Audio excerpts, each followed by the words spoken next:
Hi guys, Paul here from PABrewNews. Got a beer here to revisit. It's a beer I haven't actually drank in a long time. What is going on with my hair? I have no idea. It is not a beauty contest. It's a beer review. So at some point I'm going to fix that wall. Probably never. Maybe. I don't know. Anyway, got a beer here. I used to drink this beer all the time. I have a story. It might sound pretentious or presumptuous or scrumptious. I don't know. But it is something. And before I was beer reviewing, long time ago now. So I used to drink this beer quite a long time. As soon as I found out about it in the early 2000s, mid 2000s, something like that, I was buying this beer all the time. And one case I got, and this is just, like I said, take it with the grain of salt it is provided with. I bought a case one time, and it didn't taste the same. It didn't taste, something was off. I don't know how to describe it, especially if I tried to recall it at the time. I just knew something was different, right? It was similar, but something was different. And that's when I saw it was made in New Brunswick, Canada, instead of where I was assuming normally got it from, which I assumed was St. James, Ireland, that kind of thing. So I really haven't drank it since then, because I went, oh, well, if that's the problem, then I don't need to be drinking this beer anymore. If it's just coming from Canada, I don't want to drink it. You know what I mean? So the whole point of me buying this beer is not because of the name or the style or the print label. It's because it's from Ireland. You know what I mean? That's why I'm drinking this. Especially because the fact that, sorry, gotta stop playing with my hair. Especially because the fact that, especially back then, you really couldn't get anything else. I mean, like, and we all know Harp owns fucking everything and that kind of thing now more. But Smethwick's, you really didn't even see Smethwick's very often. You really rarely ever saw Harp. You saw a lot of Guinness, you know what I mean, like that kind of thing. But you never saw, you never saw Sullivan's like I'm drinking now, or Loch Gill, Galway Bay, O'Hare wasn't a thing. I mean, some of these brewing companies were things back then, but you couldn't find them ever. You know what I mean? Let alone like craft beer, which really wasn't even a thing then. Even though it wasn't, if you know what I'm saying. Hooty hooty hoo, end of story. Stop drinking this beer. Done. What is it? 15 years ago, 16 years ago, or something like that now. Maybe more closer to 13, 14 or something like that. Guinness did like a Nigerian export foreign stout kind of thing. Had one of those. It was pretty good. So that's my story of Guinness. I actually had a case of Dinkelhocker at the same time that I didn't like. So I put them both together, the German Dinkelhocker and the Canadian Guinness. Poured them together, made a huge things of black and tan, and I drank both cases in the same night. So two wrongs can make a right, if you know what I mean. Which made I was young then, so I probably just woke up and said, all right, give me some fried potatoes, let's do it again. Now it would basically kill me. So anyway, that's my story for this one. I'm done giving you the regaling story, but let's check this out for reals, okay? It says product of Ireland, but the other one said product of Ireland too. But then when you looked at the case, because I used to buy everything in cases, there wasn't six-pack stores and stuff like there's now so much. You pick the case up and look at the bottom, it said product of Ireland, product of New Brunswick, Canada. So anyway, let's get into this, and we don't care where it's from right now. We don't give a fuck. We're just gonna drink this beer, and that's it. Because that's how we roll. We don't care. We do not care. We're just going to see how we like this beer right here. Do not give a shit. Don't go by old... Stop it. Don't go by old memories. Go by this, because it's been so long. I don't have any old memories now, if you know what I mean. All I know is now and again I choke down a draft Guinness because there's nothing else, and I really do choke it down because it's not very enjoyable, to be completely honest. I mean, it just isn't. It's just like that. Especially like you get through that first 2 or 3 sips, and then the rest of it's kind of, it's not my favorite thing in the world. Just saying. Give me German beer instead. Makes much better. All right.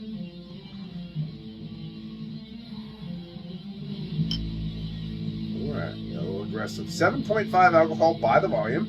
A little bit left in there. That's all right. We'll pour it in afterwards. Cheers.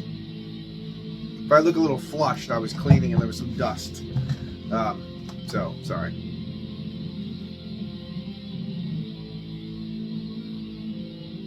It's only 7.5, but I'm definitely getting a waft of that ethanol alcohol, which is weird. I always say this, though, because it is kind of seems to be a thing to a certain degree, at least for me, is traditional styles, traditional beers, they don't seem to hide their ABV as well as certain craft beers do. And I don't know why that exactly is, but like you can get an 8% traditional style beer, like wow, okay, I got a lot of booze out of this. 14% imperial stout craft beer, you're like, oh, is this 5? Oh, I'm getting drunk. I don't get it. I don't get how they do that, but it's pretty cool. Anyway, here we go. Definitely has a roasty toasty tonality walking through here. A little bit of earthiness. Hint of smoke. Cheers.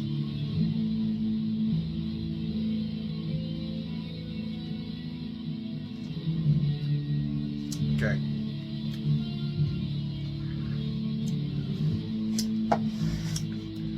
There's a lot of bitterness to this beer. There's a lot of earthy bitterness to this beer. Hit me all sides.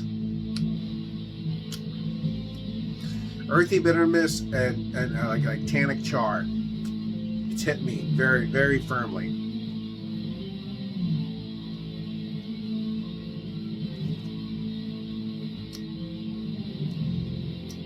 But then medium side of a medium body overall. Kind of going to the low side of a medium body near the end. A lot of tannic char, a lot of bitterness. A lot of tannic char, a lot of earthiness. Minerality.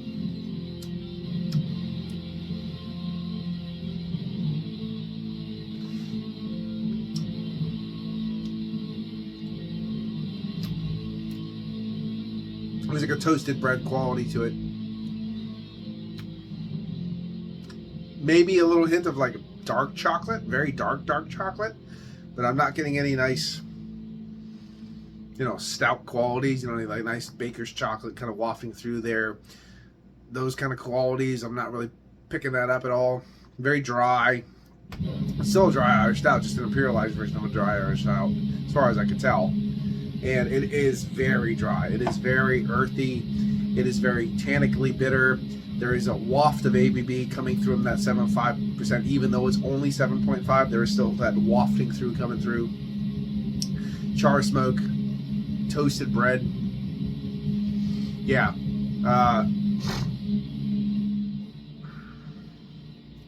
Yeah. It's what it is. It is what it is. This is a beer that I'm going to rate as is. It's a foreign extra stout. It's an imperial dry Irish stout. And it is extra charry, extra bitter, extra everything but like not savory. No sweetness to balance anything. It's not a balanced beer at all. It's not approachable.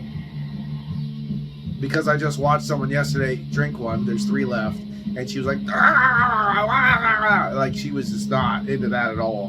And I can see what she's talking about now. It doesn't affect me the same way, but I know exactly what she's talking about. As a like someone who wants a rich beer, dark, stout, chocolate flavors, those kind of like, now, and it just, the flavors you get from normal grains, not adjuncts, but just like a nice cohesive beer where everything's balanced, everything's smooth, nice body, goes down like a dream, smoke tones, those kind of things. This one's none of that. This is not balanced. It is not creamy. It's not luscious. It is drier. It's thin. It's abrasive. The ethanol alcohol shows for sure. Earthy, char, tannic, and hints of smoke.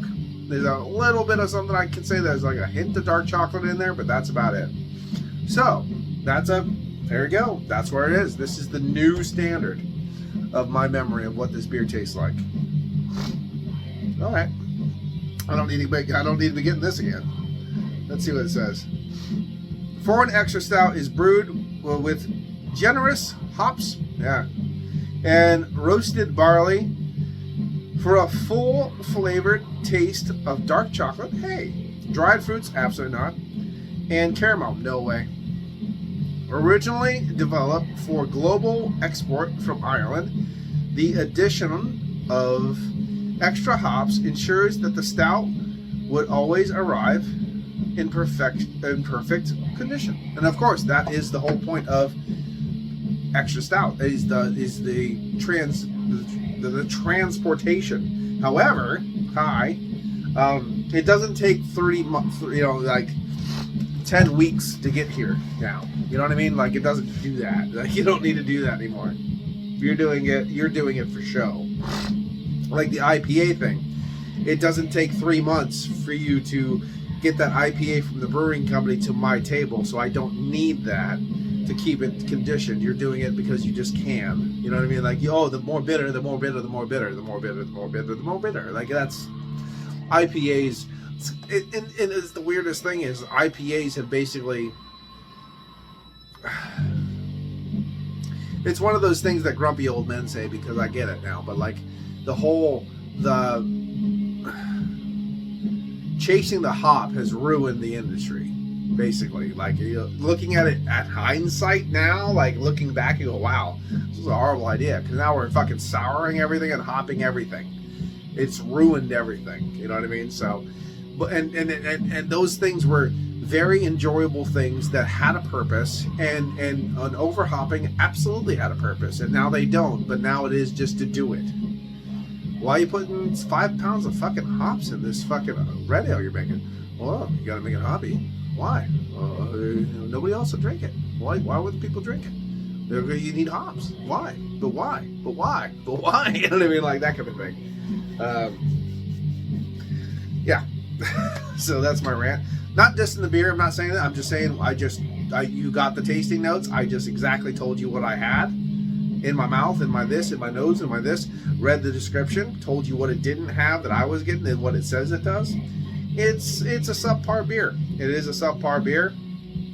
I can't give it solid because it's not giving me what it says here. I understand why it's extra hopped. I understand the bitterness. I understand the abrasiveness. I understand that, and that's perfectly fine. For me, I'm going to give it a 7 out of 10. I was going to say 6.5. Fuck it. I'll give it a 7, because what does it matter anyway? 7 out of 10. Cheers. Bye-bye. Watch that finger. Here it comes.